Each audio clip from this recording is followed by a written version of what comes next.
Hey, hello everyone. Thank you so much for being here. Today I'm going to do this very important video, which is going to be kind of a review of what happened in 2015. Why is it that Flat Earth just, as a topic, went completely bonker and went completely viral? And it's also a response to the people who say, hey, obviously, look at this. This is a psyop. And I completely disagree. And I believe this argument is based on more of ignorance of human action than actual, tangible fact. You know, it's just conjecture say, hey, look at this. This is obviously a psyop, which is what I see out there on the internet. And this is me doing my case of the who, what, where, and how this happened in 2015 and beyond. Now, let me first start by saying Flat Earth is completely different than any other topic. You know, it's been more than 6 months that I'm completely fascinated by the topic, and I haven't been fascinated by any other topic like that, like, you know, 9/11 or GFK or all those other topics, you know, that long and so intensely. Primarily because Flat Earth as a topic is something that you and me can go out there and check for ourselves. With all of these other conspiracy, it's very, you know, tedious to go check out the primary sources. Most of people are consumer of conspiracy theories and conspiracy narrative or facts, but they're not much researchers. And that's what I think really makes a difference, is that when people go check it out for themselves with their five senses and they grasp it, the illogical aspect of a spherical Earth, they become believer on a whole different level than if they just listen to a bunch of documentaries, having a few people with, you know, authority telling them the story. Now, let me start with what I think is going on when someone call this thing a psyop or someone a shill.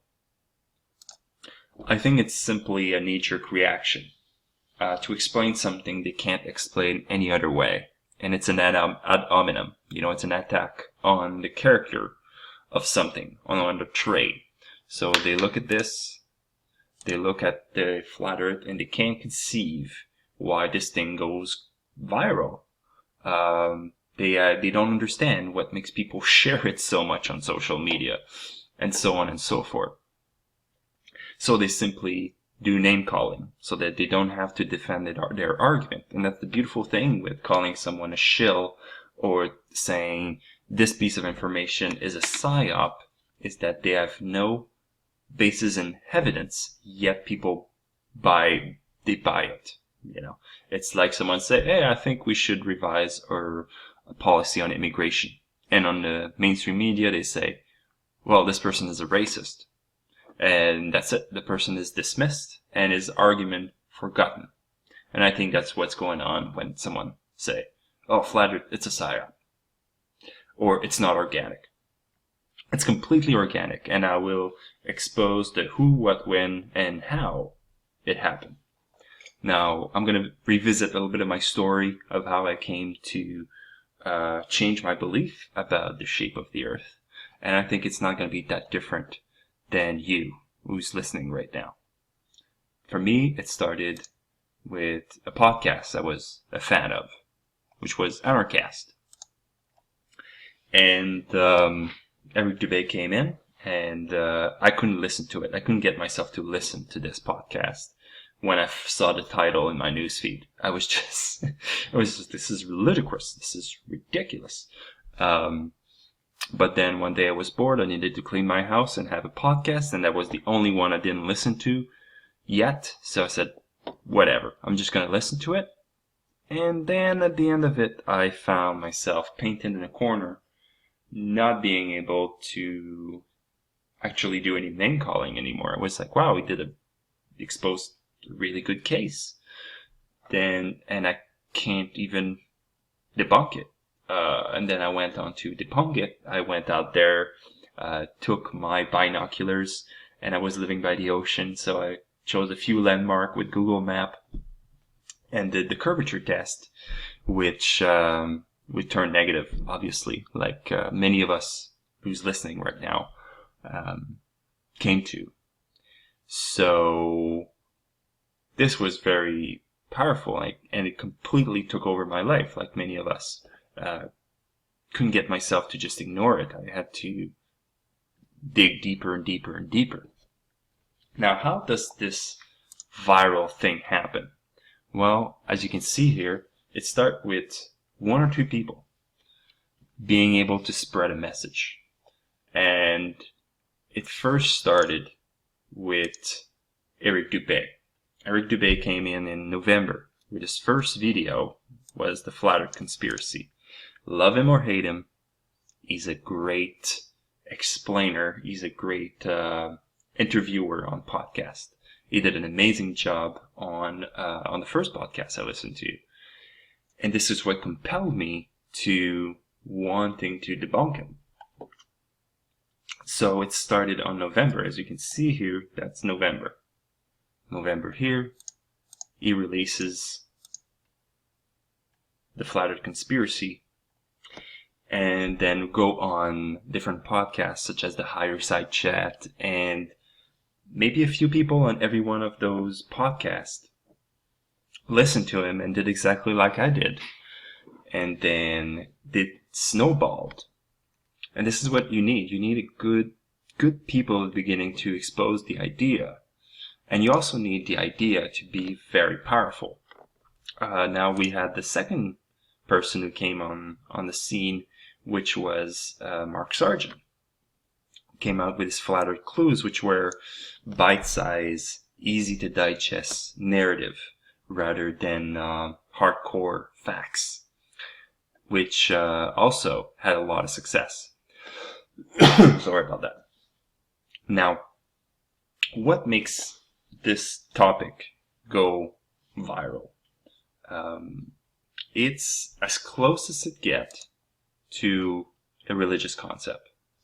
Ever since we're baby or very young in school, we see where we live, our cosmology of who am I, where am I, what's the meaning of life. Well, that's pretty much it. It can all be represented with this symbol.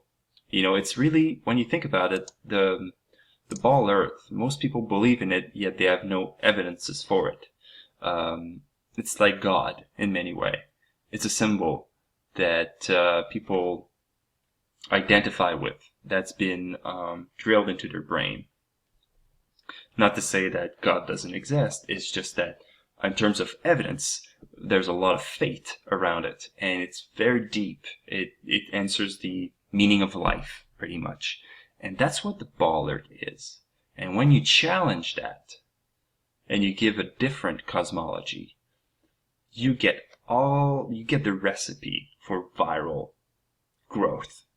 First, you have highly emotional. No one is lukewarm to this topic. You get an instant reaction of opposition or intrigue or whatever the emotion, you have an emotion when the topic is brought up. Second thing is you have extreme polarization. There's no middle ground of, oh yeah, it could be a ball or it could be something, but whatever, it doesn't really matter. No, that's not what you get. You get people say, hey, it's absolutely a ball, and other people say it's absolutely flat. And there's no middle ground. There's no compromise between the two. It's like Republican and Democrats. You can say, it doesn't matter really. I want both. No, there is no such thing as that. People are polarized by this topic extremely. So we have those two things, and we have those people who came early in the scene, and then which brought other people on scene, like Deep Inside the Rabbit Hole and Rob Skiba and Patricia Steer, and you go on and on and on of people that it first started with very few people, but the idea catch on because it's a very, very, very powerful idea. I think they tried to keep the lid on it with the Flat Earth Society, making it always the topic of ridicule, always bringing it up, associated with people who question global warming for some very strange reason, because whoever's in control, they're not really in control. They're doing public relation. And they knew that if this idea catched on, there would be no stopping it. There's no way for me to be convinced through an argument that the Earth is a ball. The only way you're going to convince me it's a ball is if I can go to the moon, stay at a resort for a weekend, and watch it and see the ball rotating. Because everything else, to me, has been debunked. And I would see it. I need to see it with my eyes to actually stop believing that it's flat. There's no going back. And I can share some of my analytics here. We can see that it's just people share this stuff.